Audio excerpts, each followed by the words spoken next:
ನನಗೂ ಈ ವಿಷಯನ ನಿಮ್ಮ ಹತ್ರ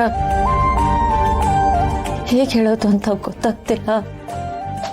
ಆದರೆ ಹೇಳದೇ ಇರೋಕ್ಕೂ ಆಗ್ತಿಲ್ಲ. ಇದನ್ನ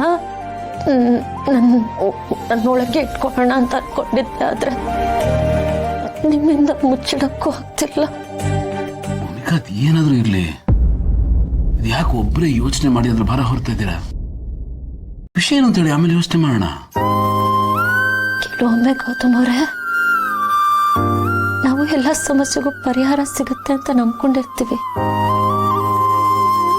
ಕೆಲವೊಮ್ಮೆ ಒಂದಷ್ಟು ವಿಷಯಗಳಲ್ಲಿ ಪರಿಹಾರ ಹುಡ್ಕೋಕ್ಕಿಂತ ಆ ವಿಷಯನ ಒಪ್ಕೊಳ್ಳೋದೇ ಒಂದು ದೊಡ್ಡ ಹೋರಾಟ ಆಗ್ಬಿಡುತ್ತೆ. ನನಗೆ ಯಾಕೋ ನಿಮ್ಮ ಮಾತು ಇಷ್ಟ ಆಗ್ತಿಲ್ಲ. ವಿಷಯ ಏನು ಅಂತ ಹೇಳಿ ಯಾಕೆ ಸುತ್ತಿ ಬಳಸಿ ಮಾತಾಡ್ತಾ ಇದ್ದೀರಾ?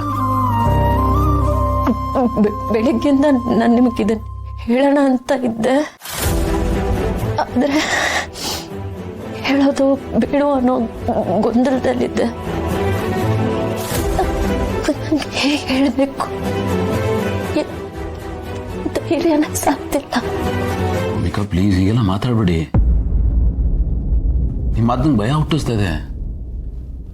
ಪ್ಲೀಸ್ ಇದನ್ನ ಸಸ್ಪೆನ್ಸ್ ಮಾಡಬೇಡಿ. ಏನಾಗಿದೆ ನಿಮಗೆ?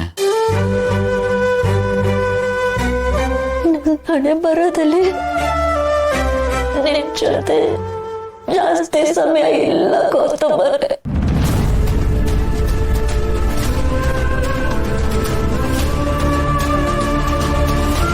ಯಾಕೆ ಈ ರೀತಿ ಹೇಳ್ತಾ ಇದ್ದೀರಾ? ಡಾಕ್ಟರ್ನವ್ರು ಹೇಳ್ತಾರ ಯಾರಿಗೇನಾಗಿದೆ? ನಾನು ಹೇಳೋದು ಅಂತ ಗೊತ್ತಾಗ್ತಿಲ್ಲ ನನಗೆ. ಸಾರಿ ಗೌತಮ್, ಬಟ್ ನನಗೆ ಕ್ಯಾನ್ಸರ್ ಇದೆ.